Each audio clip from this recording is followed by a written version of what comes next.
Assalamualaikum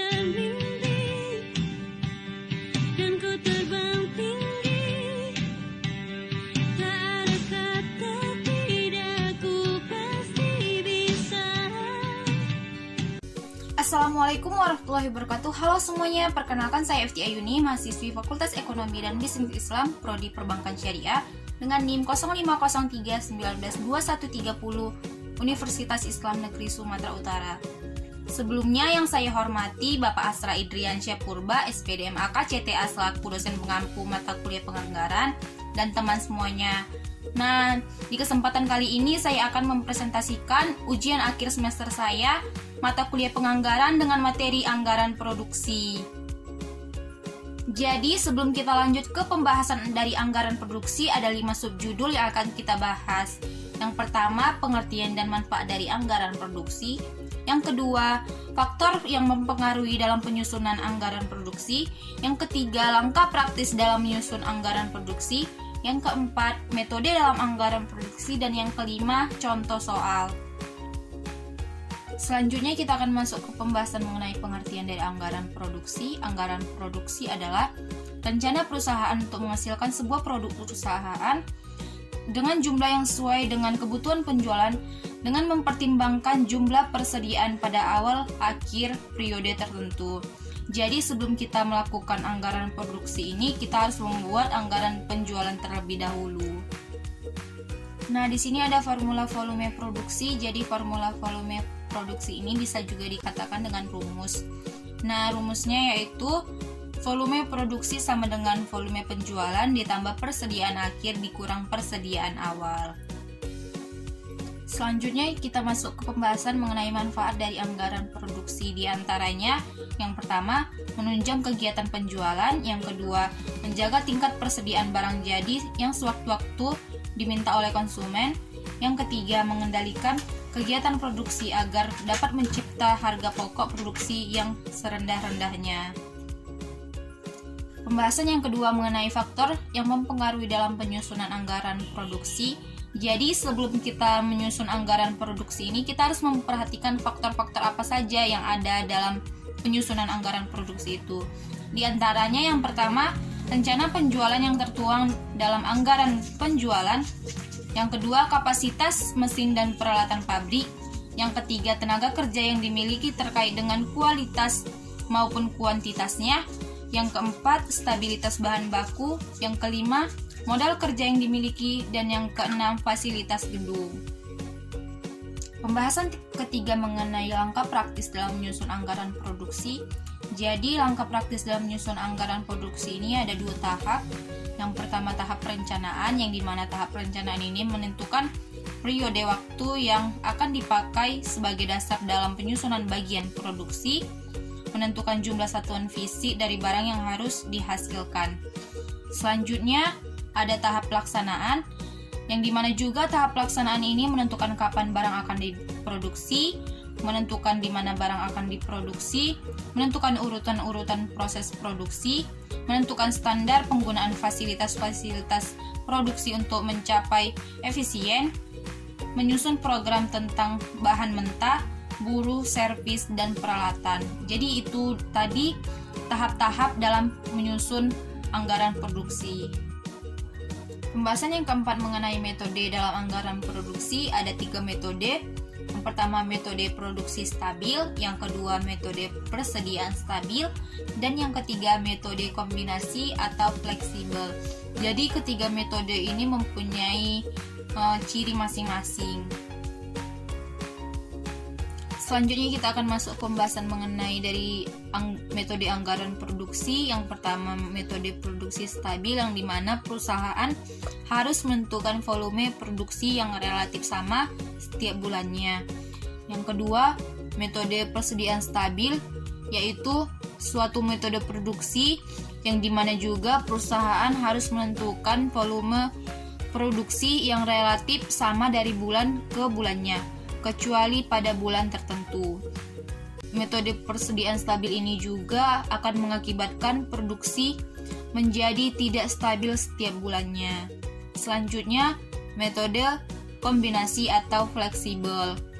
Metode kombinasi atau fleksibel ini adalah metode produksi yang dimana perusahaan harus menentukan volume produksi yang terus bertambah setiap bulannya. Metode ini juga nantinya akan mengakibatkan volume persediaan dan juga volume produksi menjadi meningkat dan tidak stabil setiap bulannya. Selanjutnya kita masuk ke pembahasan yang kelima, yaitu contoh soal. Akibat krisis moneter yang melanda negeri ini membuat PT Semangat Jaya membuat rencana penjualan untuk tahun 2020 sebagai berikut. Keterangan tingkat penjualan triwulan yang pertama sebesar 115.000 unit, triwulan kedua 85.000 unit, triwulan ketiga 85.000 unit, dan triwulan keempat 115.000 unit. Jadi jumlah keseluruhan dari triwulan pertama sampai dengan triwulan keempat sebesar 400.000 unit. Selanjutnya, perkiraan tingkat persediaan awal 60.000 unit dan persediaan akhir 40.000 unit. Selanjutnya, tingkat persediaan triwulan pertama dan kedua berfluktuasi 6.000 unit, sedangkan triwulan ketiga dan triwulan keempat berfluktuasi 4.000 unit. Selanjutnya kita masuk ke penyelesaian dari soal tersebut. Yang pertama, dengan menggunakan metode produksi stabil atau konstan. Sebelumnya kita akan menentukan terlebih dahulu tingkat produksi per triwulannya. Nah, seperti yang sudah disebutkan di contoh soal, bahwa tingkat penjualan triwulan pertama sebesar 115.000 unit, triwulan kedua 85.000 unit, dan triwulan ketiga 85.000 unit, triwulan keempat 115.000 unit. Jadi jumlah keseluruhannya 400.000 unit. Ditambah dengan persediaan akhir 40.000 unit, sehingga jumlah barang yang tersedia sebesar 440.000 unit dikurang dengan persediaan awal 60.000 unit, sehingga barang yang diproduksi sebesar 380.000 unit. Karena hasilnya 380.000 unit dan ada 4 triwulan, maka 380.000 dibagi dengan 4, sehingga barang yang diproduksi menjadi 95.000 unit. Nah, kenapa persediaan awal dan persediaan akhirnya 40.000 dan 60.000 unit? Nah, itu tadi sudah disebutkan di soal tersebut, jadi kita hanya masukkan saja. Nah, selanjutnya kita masuk ke dalam tabel, yaitu triwulan pertama. Jadi di triwulan pertama persediaan akhir sebesar 40.000 unit dan persediaan awalnya 60.000 unit. Karena tadi sudah disebutkan di contoh soal. Nah, untuk mencari barang yang tersedia di triwulan pertama, maka tingkat penjualan sebesar 115.000 unit ditambah dengan persediaan akhir 40.000 unit, maka jumlahnya sebesar 155.000 unit, dan tingkat produksinya sebesar 95.000 unit. Selanjutnya triwulan yang kedua. Jadi di triwulan yang kedua ini persediaan awalnya sebesar 40.000 unit. Nah, selanjutnya kita masuk ke triwulan yang kedua. Jadi di triwulan kedua, untuk mencari persediaan awalnya sebesar 40.000 itu didapat dari persediaan akhir di sebelumnya atau persediaan akhir di triwulan yang pertama. Jadi untuk menentukan persediaan akhir di triwulan kedua, itu merupakan tingkat produksi dikurang dengan persediaan awal. 95.000 dikurang dengan 40.000, maka hasilnya 50.000 unit. Nah, untuk mencari barang yang tersedia, maka tingkat penjualan sebesar 85.000 ditambah dengan persediaan akhir 50.000, maka hasilnya 135.000. Begitu juga dengan triwulan yang ketiga, sama dengan triwulan yang kedua. Persediaan awal di triwulan yang kedua sebesar 50.000 merupakan persediaan akhir di sebelumnya atau triwulan kedua. Nah, selanjutnya triwulan yang keempat sama juga dengan triwulan yang sebelumnya. Jadi persediaan awal di triwulan yang keempat merupakan persediaan akhir di sebelumnya atau triwulan yang ketiga. Jadi untuk mengetahui persediaan akhir di triwulan yang keempat, maka tingkat produksi dikurangi dengan persediaan awal, maka hasilnya 40.000 unit. Dan untuk mengetahui barang yang tersedia di triwulan yang keempat, maka 115.000 unit ditambah dengan 40.000 unit, maka hasilnya 155.000 unit.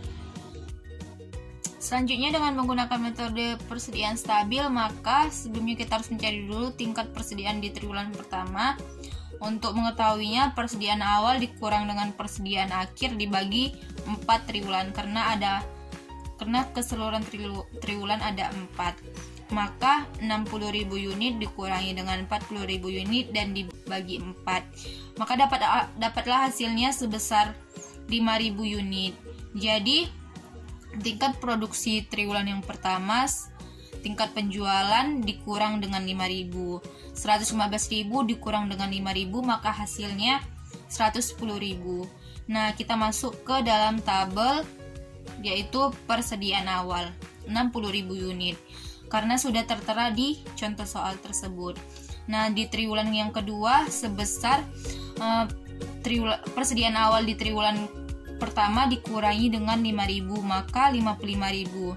Dan di triwulan yang ketiga 55.000 dikurang dengan 5.000, maka hasilnya 50.000. Dan di triwulan yang keempat 50.000 dikurang dengan 5.000, maka hasilnya 45.000. Selanjutnya untuk mengetahui persediaan akhir, maka persediaan awal dikurang dengan 5.000. Di triwulan pertama 60.000 dikurangi dengan 5.000, maka hasilnya 55.000. Triwulan kedua 55.000 dikurang dengan 5.000, hasilnya 50.000. 50.000 dikurangi dengan 5.000, 45.000. Dan 45.000 dikurangi dengan 5.000, maka hasilnya 40.000. Selanjutnya untuk mengetahui barang yang tersedia, tingkat penjualan ditambah dengan persediaan akhir, maka dapatlah seluruh hasilnya sebesar 440.000. Selanjutnya dengan menggunakan metode kombinasi atau fleksibel, sebelumnya kita harus mengetahui dulu tingkat produksi triwulan yang pertama dan triwulan ketiga. Jadi tingkat persediaan di triwulan pertama dan kedua sebesar 6.000 unit, dan triwulan ketiga dan keempat sebesar 4.000 unit. Nah, kenapa 6.000 dan 4.000 unit? Karena sudah tertera di contoh soal tersebut. Maka tingkat produksi di triwulan pertama sama dengan tingkat penjualan dikurangi dengan 6.000 unit, 115.000 unit dikurang dengan 6.000 unit, hasilnya 109.000 unit. Dan tingkat produksi di triwulan ketiga sebesar 85.000 unit dikurangi dengan 4.000 unit, hasilnya 81.000 unit. Nah, kita masuk ke persediaan awal. Jadi di persediaan awal di triwulan pertama 60.000. Nah, kenapa 60.000? Karena sudah disebutkan di contoh soal tersebut. Kita masuk ke selanjutnya triwulan kedua, 60.000 dikurangi dengan 6.000, hasilnya 54.000. Begitu juga dengan triwulan yang ketiga dan keempat dikurangi dengan 4.000. Nah, selanjutnya kita masuk ke persediaan akhir. Jadi di persediaan akhir ini persediaan awal dikurangi dengan 6.000. 60.000 dikurangi dengan 6.000, hasilnya 54.000. Selanjutnya 54.000 dikurangi dengan 6.000, hasilnya 48.000. Dan di triwulan ketiga 48.000 dikurangi dengan 4.000, hasilnya 44.000. Dan di triwulan keempat 44.000 dikurangi dengan 4.000, hasilnya 40.000. Nah, selanjutnya untuk mengetahui barang yang tersedia, maka tingkat penjualan ditambah dengan persediaan akhir, maka dapat hasil yang di triwulan pertama sebesar 169.000, yang dimana di triwulan yang kedua sebesar 133.000, dan yang di triwulan ketiga sebesar 129.000, dan yang keempat sebesar 155.000. Sekian penjelasan dari saya, lebih dan kurangnya saya mohon maaf. Semoga dapat dimengerti. Wabillahi taufiq wal hidayah. Wassalamualaikum warahmatullahi wabarakatuh.